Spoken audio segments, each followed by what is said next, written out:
Magandang umaga. Una sa lahat, maaari ba naming malaman ang iyong pangalan at saang paaralan ka nagmula?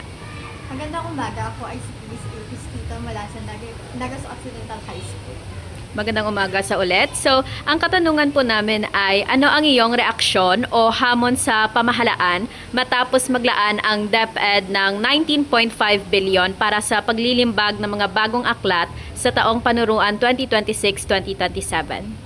Sa ngayon, uncertainty ang namamayagpag sa aking puso dahil hindi natin tukoy dahil sa issue ngayon tungkol sa budget, hindi natin tukoy kung ang budget, napakalaking budget na ito ay mailalaan o maibibigay talaga sa mga Pilipino o mga estudyanteng Pilipino na nangangailangan ng ganitong tulong dahil alam ko na ang bawat sentimo o bawat pera na mula sa pinakabilyon nga mo to was from the taxpayers.